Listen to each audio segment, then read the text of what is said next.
આપ સર્વોને હેતપૂર્વક જય શ્રી સ્વામિનારાયણ। આજની સત્સંગ કથા વાર્તા નિજ મંદિર સાવરકુંડલા। જય શ્રી સ્વામિનારાયણ। આજે આપણે ગામ હળિયાદના માવજી વિપ્રની પ્રસંગ કથા સાંભળીશું। ગામ હળિયાદ માંગ માવજી ભાઈ કરીને હરિભગત હતા।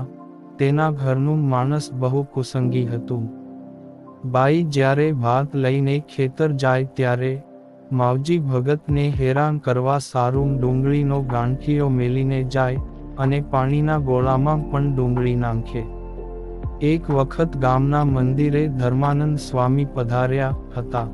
માવજી ભગત મંદિરે દર્શન કરવા આવ્યા ને પોતાને ઘેર સ્વામીને રસોઈ કરાવવા સારું તેડી ગયા।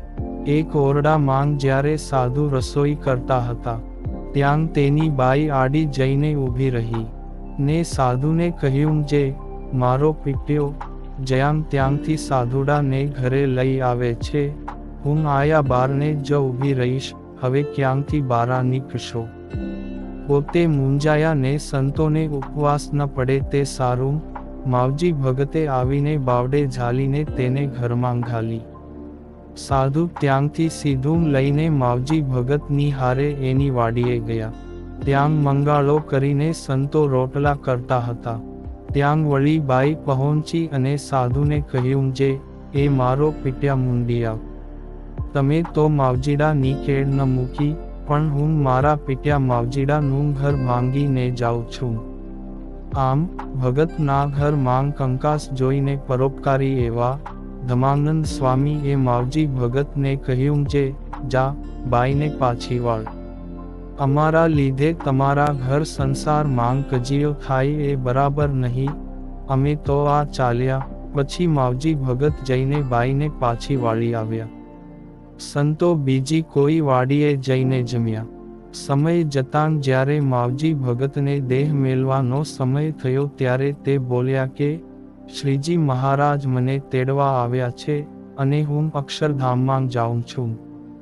ત્યારે તે બાઈ બોલી, જે હું તમને મહિનાનું પાણી આપું છું। માવજી ભગત કહે, તારું પાણી દે કોઈકને, મેં તો તારું પાણી ઘણું પીધું, હવે તો શ્રી હરિ સાથે અક્ષરધામમાં જ જવું છે। એમ કહી પોતે દેહ મૂકી શ્રીજી મહારાજ સાથે ધામમાં ગયા। આ માવજી ભગતનો દીકરો પાંચાભાઈ નામે હતા। તે સંતોના યોગે સત્સંગી થયા અને તેની મા તો પહેલેથી જ કુસંગી હતી, એટલે પાણીયારે કાયમ અણગળ પાણી ભરતી। પાંચો ભગત નાનપણથી સત્સંગ માંગ ખરેખરા નિયમ સચોટ પાળતા। તે ગોળા ફોડી નાંખતો અને રાંધ્યાના વાસણ પણ ફોડી નાંખતો। એમ ઘણા દિવસ ઘરમાં રંજાડ કરી। એની માંગ પણ પોતાના જણ્યા પેટથી કંટાળી, પરંતુ પાંચો ભગત સત્સંગના વર્તમાન છડેચોક રાખતા। તેથી એક દિવસે એની માંગ કાયર થઈને છોકરાને કહ્યું, જે તું કહે તેમ કરું। ત્યારે છોકરો કહે, સત્સંગી થા તો જ હવે તારા હાથનું ખાઉં।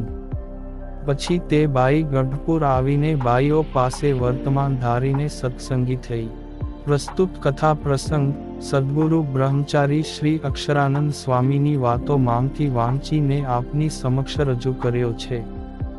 જય શ્રી સ્વામિનારાયણ।